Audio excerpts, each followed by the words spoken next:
મિલોડા માં છે ને બધું વ્યક્ત કરી નાખે, બાપ સમજણમાં નથી આવતો.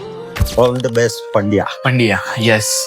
ઓલ ધ બેસ્ટ પંડ્યામાં એનો એક ડાયલોગ હતો મલ્હારનો કે માં તો સમજમાં આવે છે પણ આ બાપ સમજમાં નથી. બહુ જોરદાર. એ છોકરાએ જે સ્ટાઇલમાં એ બોલ્યો અને હું બેઠો તો ઉપર, હા મારો સામે જ હતા અમે લોકો, હા.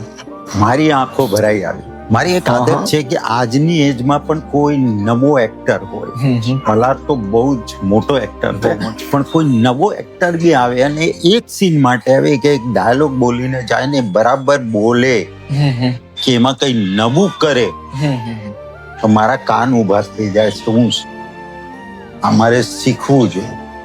આ મેં કેમ ના કરી આ ઉંમરે આવું